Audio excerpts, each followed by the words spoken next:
Kota-kota Jerman ialah kota-kota yang merdeka dan bebas. Mereka tidak mengawal sepenuhnya wilayah di sekeliling kota. Mereka hanya mentaati maharaja apabila mereka mahu.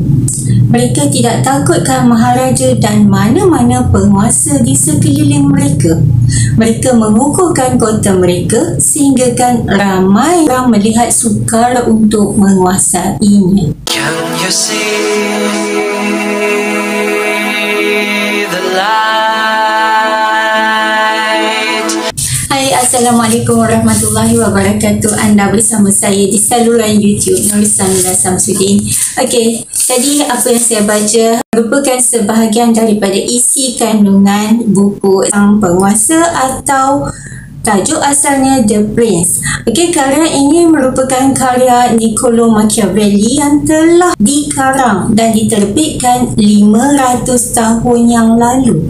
Buku ini telah diterjemahkan ke bahasa Melayu oleh saudara Zamir Muhyiddin dengan syarahan oleh Aiman Rashdan Wong. Usaha penterjemahan dan penerbitan semula dalam bahasa Melayu telah dibuat oleh pihak Bibliopress. Okey, dan ulasan hari ini adalah hasil kerjasama di antara pihak Bibliopress yang menyumbangkan buku ini dengan kerjasama pihak BookTube Malaysia sendiri.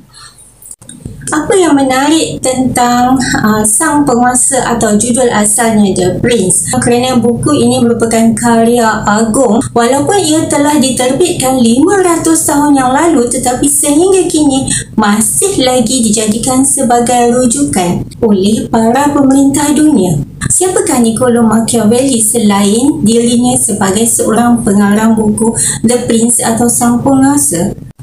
Machiavelli merupakan Chancellor kedua merangkap duta dan strategis ketenteraan di bawah penguasa Piero Soderini, iaitu di bawah Republik Florence. Machiavelli berkhidmat selama lebih 14 tahun sebelum dia dijatuhkan daripada kedudukannya sebagai Chancellor kedua, lalu dihumban ke dalam penjara selama 2 tahun kerana dikatakan di antara orang yang cuba menjatuhkan kerajaan Medici. Kerajaan Medici telah merampas penguasaan kerajaan Florence daripada sebuah pemerintahan republik bertukar kepada pemerintahan warisan, iaitu The Prince. Tak berapa lama selepas itu beliau dibebaskan dan dihantar pulang ke kampung.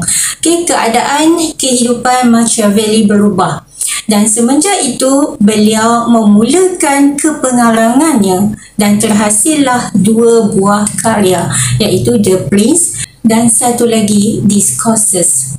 Di dalam Sang Penguasa juga diterangkan tentang bagaimana sesebuah kerajaan itu mampu mengekalkan kuasanya dan juga menceritakan tentang bagaimana sesebuah kerajaan itu hilang kuasanya.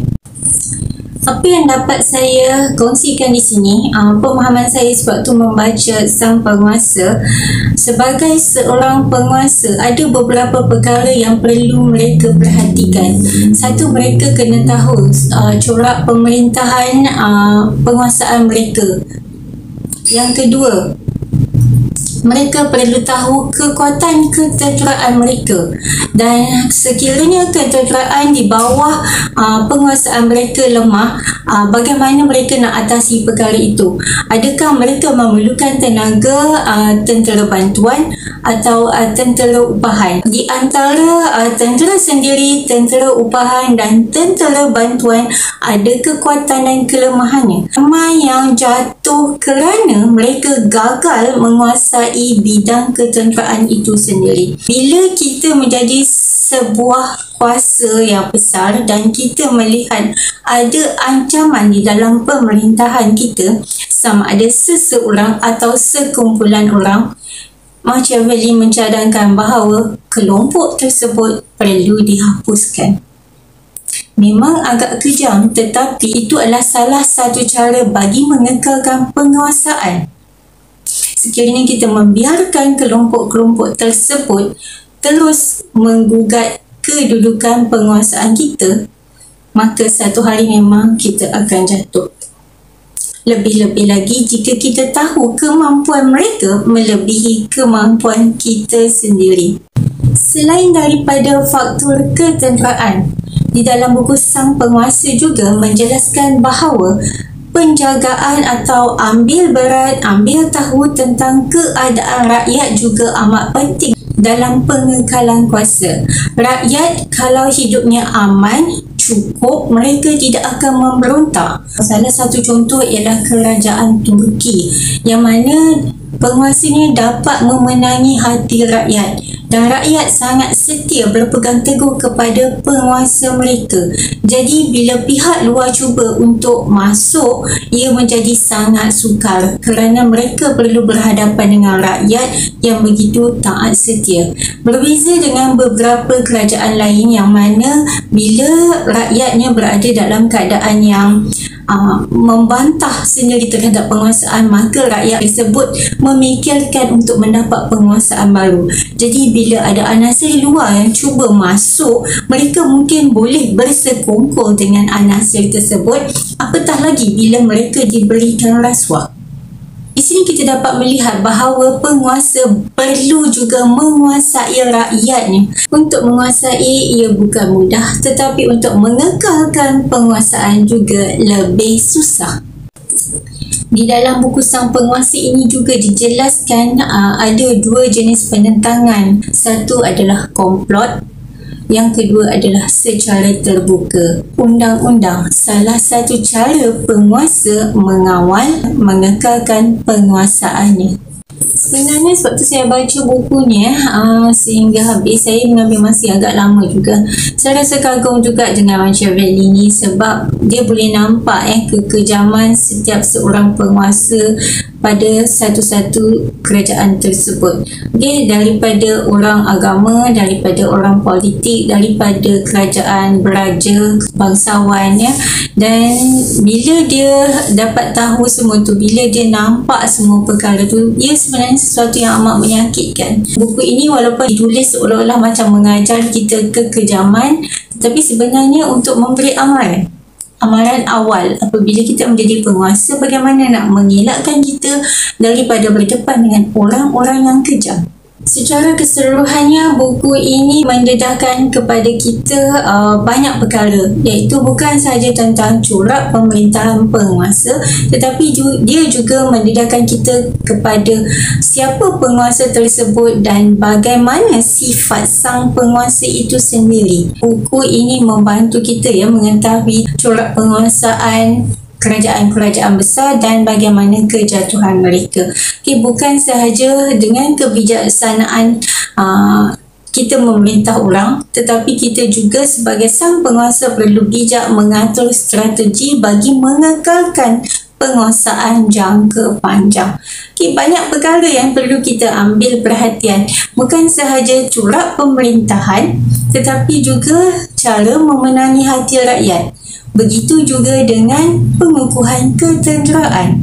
Selain daripada itu, penguasaan kepada kerajaan yang lain pula dan bagaimana untuk melebarkan penguasaan. Dan apa faedah yang boleh didapati daripada corak pemerintahan atau penguasaan itu sendiri. Jika kita menjadi seorang penguasa yang kejam, adakah ia dalam jangka masa yang panjang memberi faedah kepada kita, atau kekejaman itu hanya akan mempercepatkan kejatuhan penguasaan kita terhadap satu-satu kelompok kerajaan yang telah kita tawan itu. Okey, dan membaca buku ini juga sebenarnya membuatkan kita memahami sejarah penguasaan kerajaan-kerajaan besar dan kejatuhan mereka, macam kerajaan Sparta, kerajaan Rom, Itali, Eropah. Banyak dan saya dapati bahawa sang penguasa atau the prince yang telah dikompilasikan oleh Niccolò Machiavelli ini sangat membantu dalam kita mendapat bayangan tentang pemerintahan mereka, pemikiran seorang sang penguasa. Jadi kenali penguasa anda melalui pembacaan buku Sang Penguasa. Di sini saya juga ingin menyarankan anda untuk menonton video sahabat-sahabat booktuber saya yang mana mereka juga telah lebih awal membuat ulasan tentang buku Sang Penguasa ini. Okey, anda boleh terus ke channel YouTube Soleh Daim dan juga YouTube Ana SFS. Okey, dan saya akan sertakan link untuk kedua-dua video booktuber ini. Saya ingin mengucapkan terima kasih kepada pihak Bibliopress yang telah menyediakan bahan bacaan berjudul Sang Penguasa karya hebat Niccolo Machiavelli, terjemahan Zamir Mohidin dengan syarahan oleh saudara Aiman Rashdan Wong. Okay, dan terima kasih juga kepada BookTube Malaysia kerana menjalin kerjasama dengan penerbit Bibliopress. Sekian dulu ulasan saya, semoga ia memberi manfaat kepada anda semua. Assalamualaikum warahmatullahi wabarakatuh.